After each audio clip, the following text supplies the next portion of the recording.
Bonjour tout le monde. Alors, on se retrouve aujourd'hui pour parler d'un nouveau thème autour de la résolution émotionnelle. Aujourd'hui, on va vous parler des bienfaits à long terme. Parce que ce qui différencie vraiment la résolution ou régulation, ou peu importe comment on l'appelle, des autres techniques ou méthodes que vous pouvez voir, c'est qu'on va plus loin que juste la gestion. On ne prend pas juste note et on se calme, mais du fait qu'on laisse évoluer dans notre corps, eh ben, on décomme vraiment des choses en profondeur qui nous permettent de changer à long terme. Alors, vous allez le comprendre à travers les exemples et les mimes. Et là, c'est Emeline qui va commencer pour nous parler d'une histoire qu'elle a vécue il y a 3 ans. Emeline, tu veux bien nous faire ta démonstration, ton mime? D'accord. Donc, je me replonge ce qui s'est passé il y a 3 ans. Quoi? Quoi? Bon, allez. D'accord, au revoir, au revoir. C'est pas possible, ça. Bon, allez, qu'est-ce que ça fait? Ça fait quoi, là, dans mon corps, là? Ça serre à la gorge, là. J'ai envie de pleurer, ça picote aux yeux. C'est très, très serré, là. Et il y a le cœur, il bat, il bat. Ok, je laisse évoluer. J'ai mal à la tête. Je laisse évoluer. Ça serre. Je laisse évoluer. Les épaules lourdes. Je laisse évoluer. Je laisse évoluer. Ça serre un petit peu là encore. Je laisse évoluer.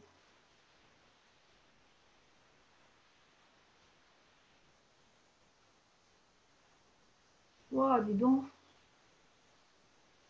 Qu'est-ce qu'il m'a raconté, mon frère, déjà? Oh, c'est bon. Je vais voir comment je vais faire, mais ça va. Qu'est-ce qui a changé pour toi, Emeline, là?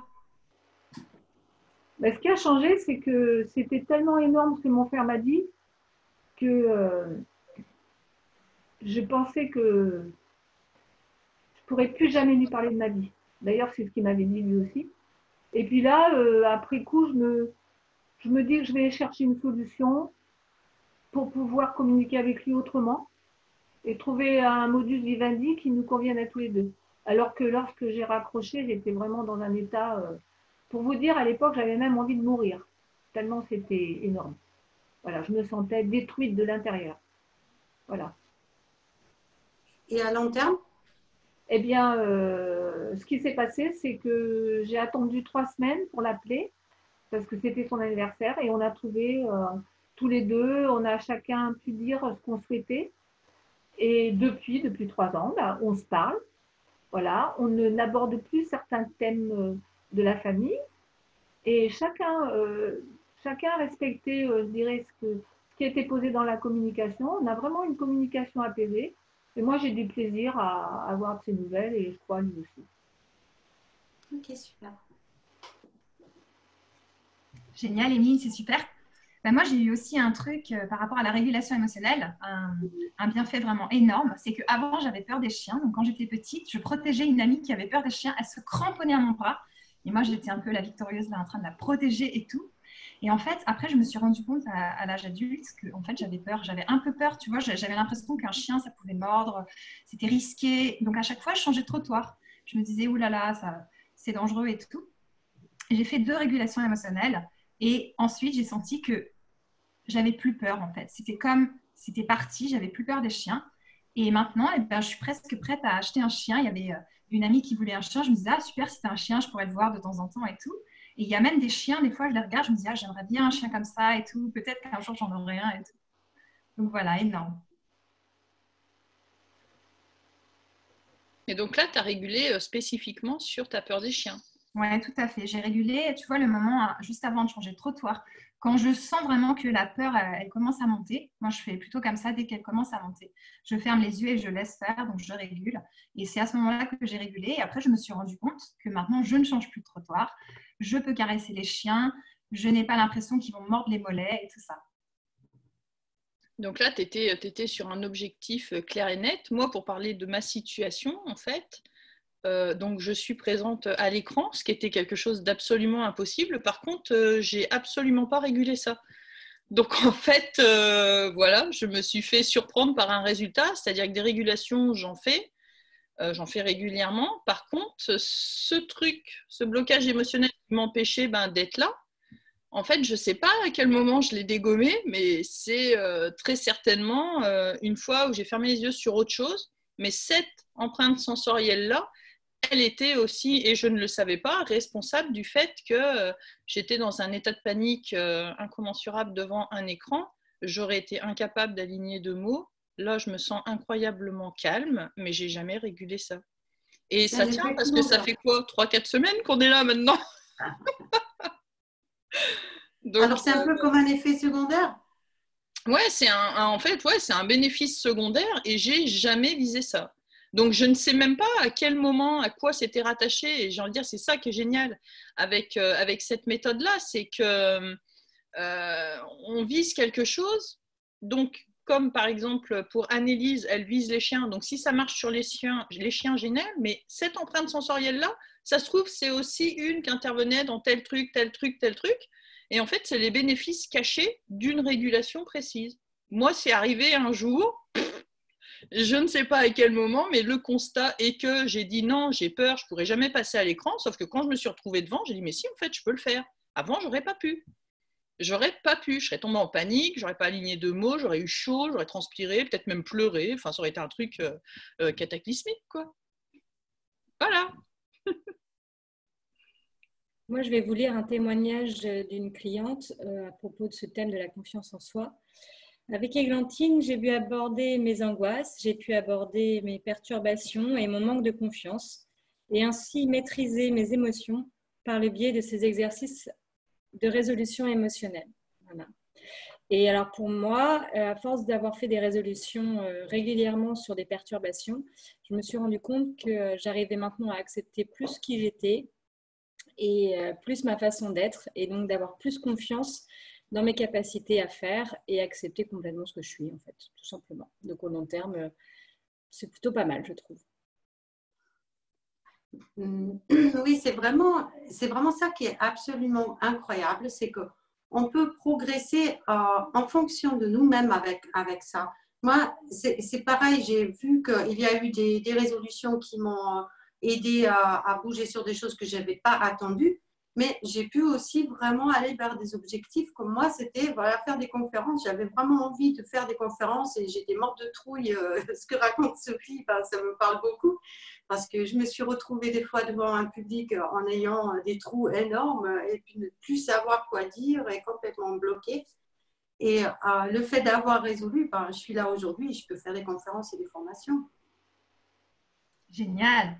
Ce qui est intéressant, en fait, c'est qu'on a oublié les problèmes qu'on avait. Donc, on vous encourage vraiment à noter les problèmes que vous aviez parce que des fois, on ne s'en rappelle même pas, en fait. On se dit, ah oui, j'avais ce problème.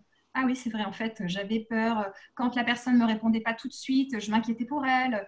Il fallait toujours qu'on me dise, oui, je suis bien arrivée parce qu'avant, sinon, je paniquais. Donc, notez, comme ça, après, vous pourrez savoir que ça, c'est réglé.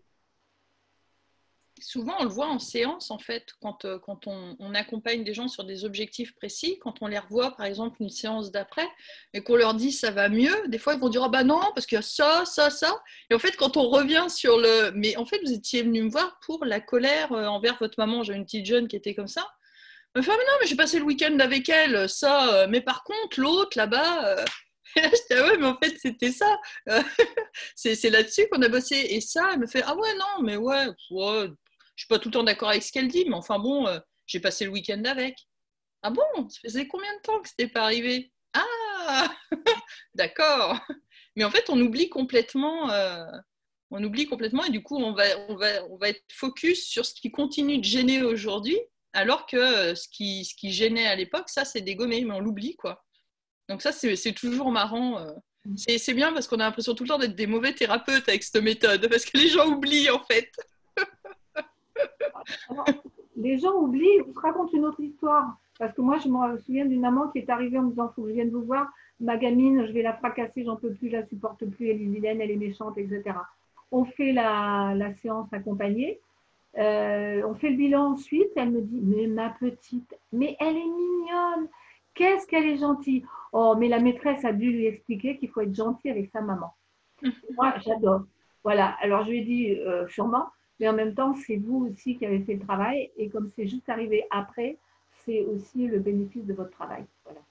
Donc, on se débrouille avec le réel comme on peut, mais effectivement, comme c'est désactivé et qu'on ne sait même pas comment ça se passe, ça change la vie, et puis voilà, on le raconte comme on peut après. C'est une méthode écologique, et en fait, quand on accompagne les gens avec cette méthode écologique, parce qu'en fait, c'est la personne qui fait toute seule, nous juste on guide, quoi. Et en fait, ce qui est absolument génial, c'est qu'en fait, c'est aussi l'accompagnement de l'humilité, quoi. C'est-à-dire qu'en fait, les gens oublient, donc voilà, faut être humble, très très humble, parce qu'en fait, ça se passe avec nous dans la guidance, et puis après, en fait, comme c'est complètement arraché, ça disparaît. Donc en fait, ce qu'on a fait comme accompagnement, bah, ça part avec la chaîne, hein. Donc c'est marrant, mais enfin, moi, c'est ce qui me plaît, c'est que c'est extrêmement écologique, et ça fait travailler l'humilité. Et ça, oui, et puis en même temps, c'est vraiment ça l'objectif, c'est que justement, on a envie que les gens soient autonomes par rapport à ça, leur redonner leur autonomie, c'est de toute beauté. Et puis, c'est ça qui nous fait rayonner aussi, quoi. On est des catalyseurs là-dedans, dans ce mécanisme-là. Alors, Emeline, tu veux bien nous remontrer comment on fait avec un petit peu d'explication théorique? D'accord. Alors, je vais reprendre la situation que j'ai mimée tout à l'heure. Donc, comme vous disiez, je ne me souviens plus exactement ce que mon frère m'avait dit, mais je sais que quand j'ai raccroché, j'étais super mal. Voilà, je sais que ça allait vraiment mal. Et moi, quand je vais très mal, au pire du pire du pire, j'ai envie de mourir, quoi. C'est un peu bizarre, mais bon. Donc, j'étais super mal. Donc, j'ai eu le bon réflexe de tout de suite fermer les yeux, ce qui m'a permis de revenir à l'intérieur de moi. Il y avait effectivement des sensations, parce que quand je suis mal, j'ai des sensations dans le corps. À ce moment-là, j'ai porté mon attention uniquement sur ce que je ressentais dans mon corps. J'ai peut-être mis mes mains, je ne sais pas, parce que mettre les mains, ça aide. Ça nous évite de nous perdre. Voilà, je mets les mains où ça parle dans mon corps. Et dès que j'ai eu 2-3 sensations, je me suis autorisée à laisser faire en disant cette phrase que je répète moi toujours en boucle, dès que je peux, je laisse évoluer. Même si une sensation nouvelle arrive, je dis je laisse évoluer. Jusqu'à ce que l'apaisement s'installe durablement, voilà, dans mon corps. Il n'y a plus de sensation désagréable. Et à ce moment-là, j'ouvre les yeux. Et ce que j'avais fait, j'avais repris mon téléphone. En fait, c'était un audio que j'avais eu, mais bon. Et là, j'ai repensé à la situation et j'ai bien vu à ce moment-là que tout avait changé. Que j'étais plus dans cette, je dirais, colère, tristesse, mal-être. Il y avait un ensemble, voilà. C'était tellement changé que depuis 3 ans, nous communiquons gentiment avec mon frère sur un cadre qu'on a posé, voilà, où chacun a pu faire valoir ses besoins. Merci Emeline. J'en profite pour demander aussi, pour dire merci à Annelise, Sophie, Églantine et Emeline, parce que sous nos noms, aujourd'hui, il n'y a pas nos noms. Alors, je voulais quand même dire les prénoms de ceux qui étaient là aujourd'hui. Juste pour résumer, vous pouvez donc utiliser la résolution pour des petites choses et puis vous rendre compte qu'à long terme, ça bouge aussi des grandes. Mais vous pouvez aussi avoir des grandes choses que vous voulez changer et puis y aller sciemment, aller avec vos envies, avec là où vous repérez que vous allez pouvoir bosser pour aller vers votre objectif. Et pour continuer à vous aider là-dedans, on va continuer nos quarts d'heure et dimanche, il y aura dépendance affective. Et demain, c'est dimanche, parce qu'aujourd'hui, on est en différé. Donc, si ce n'est pas clair, c'est parce qu'aujourd'hui, on enregistre pour demain. Et de pouvoir faire des conférences ne veut pas dire qu'on sait faire. Je vous embrasse tous. Au revoir. Salut. Merci Natacha.